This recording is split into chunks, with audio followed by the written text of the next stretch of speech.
Okay, so when we're working with exponents, we have always, anytime we do algebra, we have our order of operations, which is parentheses, exponents.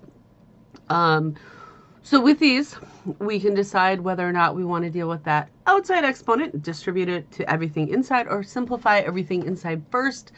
It really, because we only have single terms in each parenthesis, it doesn't really matter. If we had more than one term, so we had a plus or a minus in between in those parentheses, we would have to write the parentheses that many times and then FOIL or do the multiplication with it.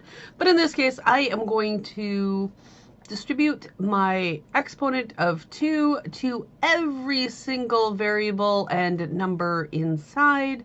So all of the exponents, every single part. So I have that u to the negative 1. I'm going to multiply it by 2. That v to the third, I'm going to multiply it by 2. The 3, that coefficient, is also going to get that exponent of 2, and the w to the negative 3 is going to get that 2. So first thing I'm going to do, distributing my exponent of 2 that's outside, I'm going to have a u to the 1, negative 1 times 2 is negative 2.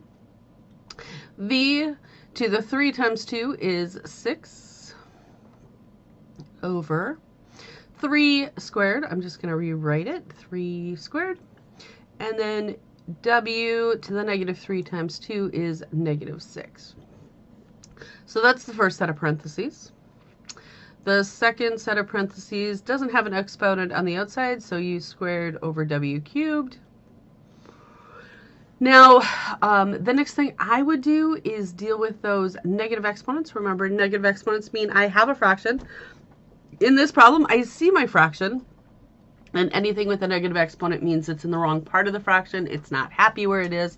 So I'm going to move all those negative exponent variables to the other side of the fraction. So this u to the negative 2 is not happy where it is. It wants to be on the bottom. So I'm going to make it a u squared down at the bottom. This v to the 6 is perfectly fine there. So I'm going to leave that v to the 6. 3 squared, I'm going to leave it where it is, but I'm actually going to do the calculations. 3 squared is just 9. And then w to the negative 6 isn't happy down at the bottom. It is going to go into the numerator. So w to the 6th. All right, and then my next set of parentheses, everything is positive. So I'm going to have u squared over w to the third. And then the next thing I get to do is combine like terms or reduce. I have a u squared on in the denominator and a u squared on the top. They're going to cancel out exactly. I have w to the 6th on the top and w to the third on the bottom. There are more on top, so I'm going to subtract the 3 up here. So I'm going to be left with v to the 6th, w to the 6 minus 3, which is 3, all over 9. All right, and then we will do another one. All right, so this is yet again, we're going to deal with those exponents. I like to deal with that outside exponent first. This case, I have a negative 3 on the second set of parentheses. I'm going to distribute that just the way that I have it, and then deal with that negative part of it later. A lot of times you can make it into a fraction to start with, but I'm just going to distribute it to every single thing in that parenthesis.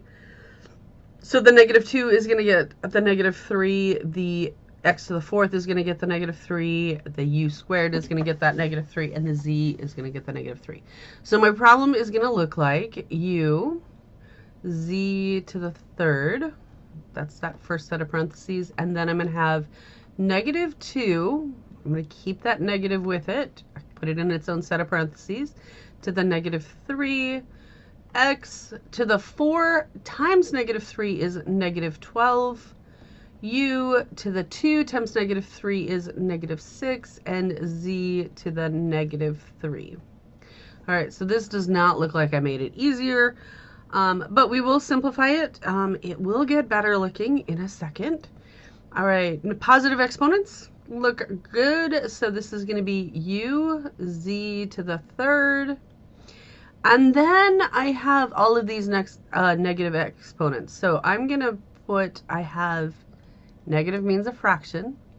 So I'm going to have negative 2 to the negative 3. So this is going to become I'm going to put my denominator.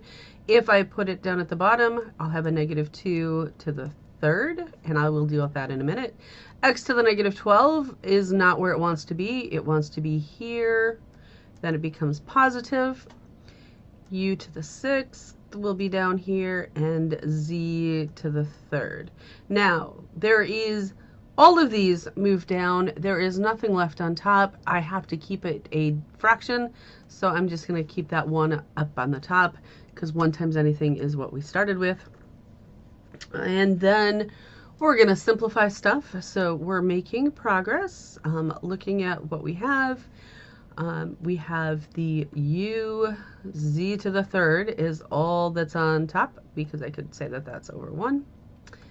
And then negative 2 to the third. So that's negative 2 times negative 2, which is 4, times a negative 2, which is negative 8. Do not lose that negative sign, because that is also to the third. X to the 12th, U to the 6th, Z to the third. And then I'm going to simplify things. Whatever I have the same top and bottom, or reduce wherever there's more, are going to stay there. So the Z to the thirds, there's 1 on top and 1 on bottom. They're going to cancel out exactly. The U's, there is 1 on top and 6 on bottom, so I'm actually going to cancel out the 1 on top. There are more on bottom. So this is going to become, I have the negative 8 still hanging out there. X to the 12th. U to the 6th minus 1 is U to the 5th. Everything canceled out on top, so remember there's that coefficient of 1, so the 1 is going to stay up on top, and that is what I have for my answer. Everything is in the denominator. All right, and just for completion's sake, we're going to do one more, and this one is already in fractions form. We're going to deal with that, exponents and all of that stuff. If I want, I'm going to show you another way we can look at it. There are a whole bunch of different parts with it. With this one, I can, because I have this negative, that means since I have a fraction, it could be flip the fraction. And that's what I'm going to do with that negative for right now, just to see if I can make things look a little bit easier. So I'm just going to leave what I have, and I have Z to the negative 1. And I'm just going to flip everything. So 3xy squared, and then that would change my exponent to be just a regular 2.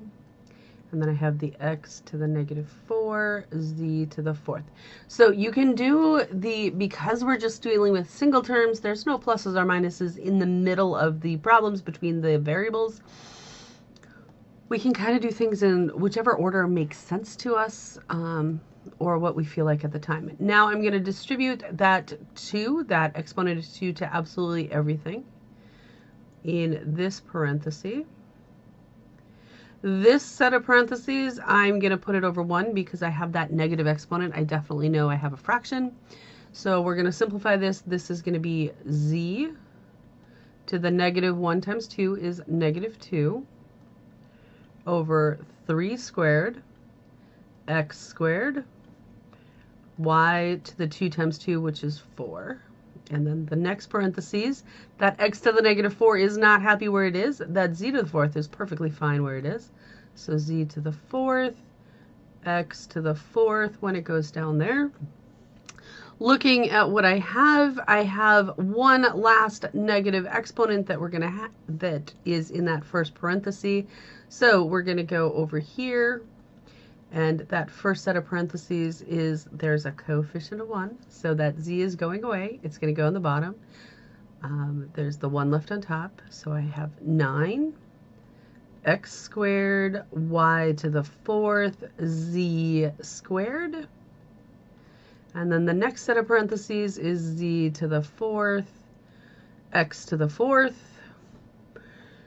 Combining like terms and simplifying anything top and bottom, I have z to the 4th on top, z squared on bottom. There are more on top, so I am going to move this one. It's going to cancel out, so it's going to be minus 2. There are x's at the bottom, so I'm going to actually combine those two together whenever we can add them. So up on top, I'm going to see if we can squeeze it in here. We have z squared, because 4 minus 2 is 2, over 9. X to the 2 plus 4 is 6. Y to the 4th. Everything is positive. All the exponents are positive, I should say. And that is all I can do with that.